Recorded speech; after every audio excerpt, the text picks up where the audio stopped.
नमस्कार सर, मेरा नाम राजू है। आज मैं फाइनेंशियल फ्रीडम पाने के 5 रूल के बारे में बताऊंगा। ज़िंदगी में सुख और समृद्धि चाहिए तो 5 रूल वो कौन कौन सा होना चाहिए। पहला है क्रिएट वैल्यू, अपना वैल्यू क्रिएट करना है और ये काफ़ी आसान हो सकता है अगर इस पर सोचेंगे थोड़ा सा। जो भी काम कर रहे हैं फोकस्ड वे में करना है, जो भी काम कर रहे हैं एकाग्र होकर करना है। आप देखते होंगे समाज में कि एजुकेशन बोलते हैं कि बहुत कम है, उसका पढ़ा लिखा तो बिल्कुल नहीं है, लेकिन पैसे खूब छाप रहा है।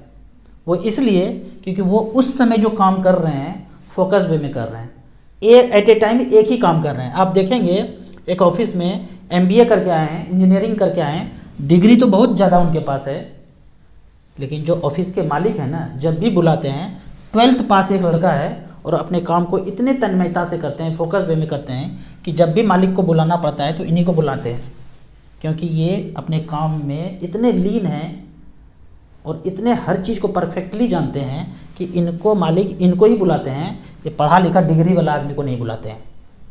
इसका बेस्ट उदाहरण जो ये है कि कबीर जी न कभी स्याही कलम कभी हाथ में छुए भी नहीं, चादर बुनते थे और बेचते थे और कहते थे चादर बेचने के लिए, लोगों को बेचने के लिए नहीं कर रहा हूँ, राम को देने के लिए कर रहा हूँ। राम राम लिख कर चादर बुनते थे और वो करते करते अपने काम में फोकस होके बैतरनी पार कर गए। ठीक उसी तरह समाज में देखेंगे आप, कोई पान बेचने वाला है, करोड़पति है, जूता सिलने वाला है, शहर का सारा जूता उसी से सिलवाना चाहते हैं। सिलाई करने वाले हैं, एक महीना का वेटिंग पीरियड है, आपको वहाँ सिलाई करने के लिए देना है तो 1 महीना के बाद कपड़े मिलेगा, क्योंकि वो अपने काम में इतने फोकस हैं, परफेक्ट काम करते हैं। दूसरा फैक्टर है नॉलेज का। आपको अगर किसी काम में मन तो लगता है लेकिन इम्प्रूवमेंट करना है तो वो नॉलेज, आज के डेट में इंटरनेट है, इन्फॉर्मेशन इतना ज़्यादा है कि आप कोई भी इन्फॉर्मेशन यहाँ से अपने नॉलेज को बढ़ा सकते हैं। उदाहरण के तौर पे मेरे मोबाइल पे कोई भी चीज़ आ गया तो देख नहीं लेंगे उसको, हमें क्या देखना है हम वही देखते हैं, जो नॉलेज हमें चाहिए हम वही वीडियो प्ले करते हैं, वही देखते हैं। लेकिन लोगों को देखेंगे रील पे रील चलते जा रहा है, 2 घंटा 3 घंटा टाइम पास कर रहे हैं, तो फोकस उनका अगर डगमगाएगा। और आज के डेट में जो जनरेशन है 6 से 8 घंटा जवानी के दिनों में PUBG अगर खेलेंगे तो फिर ज़िंदगी में उनके साथ कुछ नहीं हो सकता है। एक बंदा जो मेरा वेबसाइट बना रहे हैं, रात में 1-1:30 बजे फ़ोन करते हैं और पूछते हैं, तो मैं उनको बताता हूँ और कभी कभी पूछ दिया था एक बार कि आप इतने रात को काम कर रहे हैं, आप PUBG नहीं खेलते हैं औरों की तरह? तो इनका कहना है कि ये लोग जो है ना चूजे हैं, अभी अंडे से बाहर नहीं निकले हैं, बड़े बड़े एज के लड़के सब ये खेल रहे हैं, समझ ही नहीं आ रहा है ज़िंदगी में उनको जाना कहाँ है। तो हमें एक चीज़ यहाँ पे बताइए, जो लोग अपना वैल्यू क्रिएट कर रहे हैं अपने नॉलेज को बढ़ा करके, उनका दुनिया कदम चूमेगा, या रात में टाइम पास करके PUBG खेल रहे हैं उनका ज़िंदगी सक्सेसफुल होगा। तीसरा फैक्टर है कि लोग बोलते हैं ना पैसा नहीं है मेरे पास, साधन भी नहीं है, हम क्या कर सकते हैं। ना पैसा है ना साधन है, लेकिन आपके पास जो आइडिया है ना आपके खोपड़ी में, वो सिर्फ आपका है और आप उसको एग्जीक्यूट कर सकते हैं। तो ये बहाना बनाना ना कि पैसा नहीं है साधन नहीं है, कोई मायने नहीं रखता है। जो बड़ा आदमी हुआ है ना, उसके बाद पैसा भी नहीं था साधन भी नहीं था, एक आइडिया था, एक जुनून था, जिसके दम पे वो सक्सेसफुल बन गए। चौथा फैक्टर है कि एसेट और लायबिलिटीज के अंतर को आपको समझना है। एसेट मतलब क्या होता है, जो आपके जेब में पैसे डाले उसको बोलते हैं एसेट, और जो आपके जेब से पैसे ले ले उसको बोलते हैं लायबिलिटीज। उदाहरण के तौर पे आपके पास एक कार था, वो आपकी ज़िंदगी में वैल्यू ऐड कर रहा था, बिजनेस करते थे, जो भी काम करते थे वो कार आपकी ज़िंदगी में वैल्यू ऐड कर रहा था। लेकिन देखा देखी पड़ोसी के नया कार आया है, ब्रांड न्यू कार लिए हैं, तो आपने भी ले लिया, तो ये आपके लिए लायबिलिटीज हो गया, क्योंकि जो काम आपका ये कार कर रहा था अब दूसरे कार का इतना ज़्यादा ज़रूरत नहीं था, लेकिन आपने यहाँ पैसा लगा दिया तो ये आपके लिए लायबिलिटीज हो गया। मतलब आपके जेब से पैसे गए, आ तो इस कार से रहे थे। दूसरा उदाहरण ये है कि एक घर में आप रह रहे हैं, शांतिपूर्वक रह रहे हैं, सुख समृद्धि सब कुछ है, और आपके जीवन में जैसे ही बैंक अकाउंट में 10-12 लाख रुपया है ना, बयाना दे के 1 करोड़ का लोन लेके आपने दूसरा फ्लैट ले लिया। 1 करोड़ का लोन लिया 7% के ब्याज पे, और इसका 7% सालाना का मतलब होता है 7 लाख रुपया। जो लोग नहीं जानते हैं, 1 करोड़ का 7% ब्याज 7 लाख रुपया होता है। इस घर को लिया, फ्लैट को लिया और इसको 25,000 के रेंट पे लगा दिया, तो साल का कितना हो गया, 3 लाख रुपया सालाना। दे रहे हैं 7 लाख रुपया सालाना ब्याज और ले रहे हैं 3 लाख रुपया सालाना, तो ये हो गया लायबिलिटीज, बहुत बड़ा लायबिलिटीज। हमें नहीं समझ में आता है कैसे लोग कैलकुलेट करते हैं 7%, 8%, 9%, पर्सनल लोन भी, प्रॉपर्टी लोन 12% तक लेके और उसको रेंट पे लगा देते हैं। ज़िंदगी भर जो है ना गधे की तरह काम करते रहे हैं दूसरों के लिए। मैं वही किया हूँ, कोई ख़रीदा है मैं जाके उसमें घुस जाता हूँ। बोलते रहते हैं, फ़ोन करते रहते हैं मम्मी घर खरीद लो, घर खरीद लो। उसने ज़मीन खरीद लिया 50 लाख का, 60 लाख का, बोले खरीदने दो, बनाने भी दो अच्छा से, 40-50 लाख रुपए और खर्चा करने दो, उसके बाद हम उसमें जाके घुस जाएंगे 10-12 हज़ार के रेंट पे। तो ये चीज़ अगर इतना ही पैसा ज़्यादा हो गया फिर तो ये सब सीखने की ज़रूरत नहीं है, नहीं है तभी तो सीखना पड़ रहा है। तो इस तरह से करके ये बेवकूफ़ी नहीं करना है। मैं आपको हमेशा एक उदाहरण देता हूँ, अभी भी दे रहा हूँ। एक बैंक 40-50 साल से रेंट पे है, कॉर्नर के ब्रांच में, जहाँ मार्केट है कॉर्नर का ब्रांच उनके पास 40-50 साल से रेंट पे है। आपको और हमको बोलते हैं लोन ले लो, लोन ले लो, लोन ले लो, पहला फ्लैट, दूसरा फ्लैट, तीसरा फ्लैट, चौथा फ्लैट खरीद लो।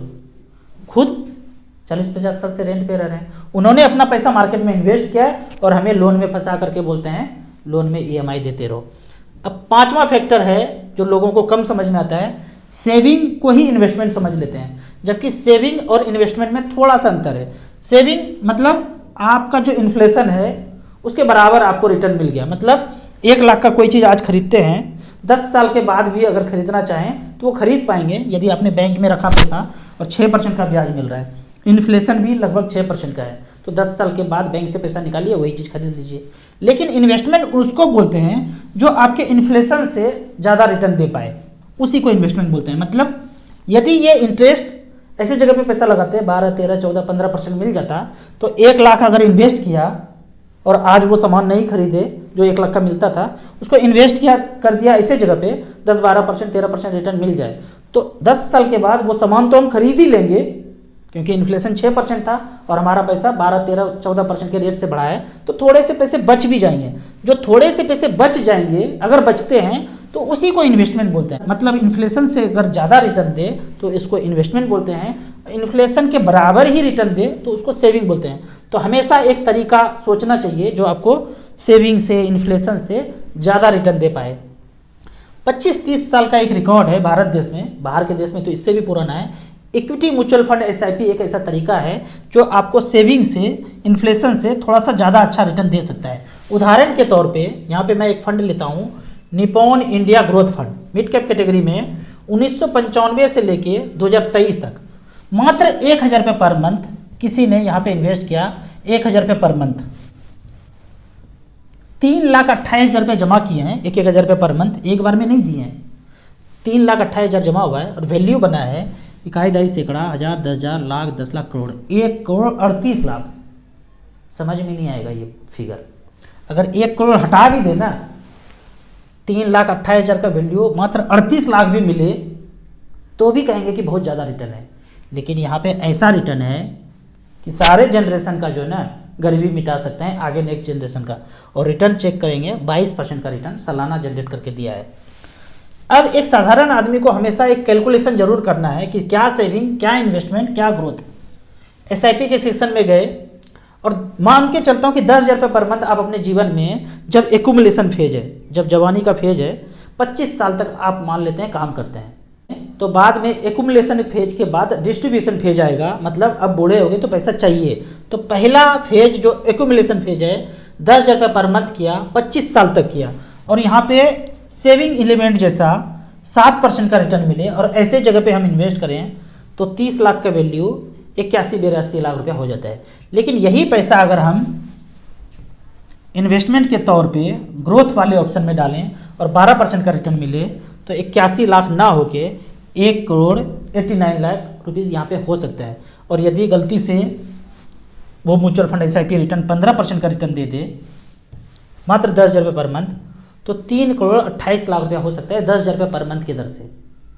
5,000 से कितना होगा, 2,000 से कितना होगा, हम 50,000 रुपये पर मंथ कर सकते हैं, उससे कितना होगा वो कैलकुलेट करना है। 6% से कितना, 7% से कितना, 12% से कितना, ये कैलकुलेशन अगर खोपड़ी में बैठ गया ना तो फाइनेंशियल फ्रीडम पाने से कोई नहीं रोक सकता है। तब आपको पता चल जाएगा कि हमको कहाँ जाना चाहिए, वहाँ जाना चाहिए, वहाँ जाना चाहिए। और जो ये बोलते हैं ना रिस्क है, मार्केट में रिस्क है, रिस्क आपको कैलकुलेट करना है 10 साल, 15 साल, 20 साल के लिए। कल मार्केट अगर 20% डाउन हो जाए तो तो आपकी ज़िंदगी पे कोई फ़र्क नहीं पड़ने वाला है। आप तो पैसा 15 साल 20 साल के बाद चाहिए। मैं अगर ये सोचा होता कि मार्केट में पैसा डाला 2007-8 में और उसके बाद गिर गया 20-30%, उसके बाद पैसा नहीं डालता तो आज जहाँ पे हूँ वहाँ नहीं होता। तो इसीलिए जब भी रिस्क कैलकुलेट करना है तो लंबे समय के लिए कैलकुलेट करना है। छोटे समय में इधर उधर होगा, लेकिन लंबे समय में 12 से 15% का रिटर्न मिला है और आगे भी मिलेगा। आपको इसी तरह म्यूचुअल फंड के बारे में और कुछ जानना है, इन्वेस्टमेंट के बारे में जानना है, तो इस नंबर पे मुझे व्हाट्सअप कर सकते हैं। आपको म्यूचुअल फंड में पहली बार इन्वेस्ट करना है तो दिए हुए ऐप में रजिस्ट्रेशन करने के बाद हमसे जुड़ सकते हैं। ऐप का और मेरे सर्विस का लाइफ टाइम कोई चार्ज नहीं है। आप चाहें तो मिनिमम 100 रुपया से शुरू कर सकते हैं। जब धीरे धीरे समझ में आए फिर यहाँ पे आप ज़्यादा पैसा इन्वेस्ट कीजिए। वीडियो अच्छा लगे तो व्हाट्सएप यूनिवर्सिटी में दोस्तों के बीच से ज़रूर शेयर करें। यूट्यूब पे देख रहे हैं तो लाइक एंड शेयर जरूर करें। Thank you so much.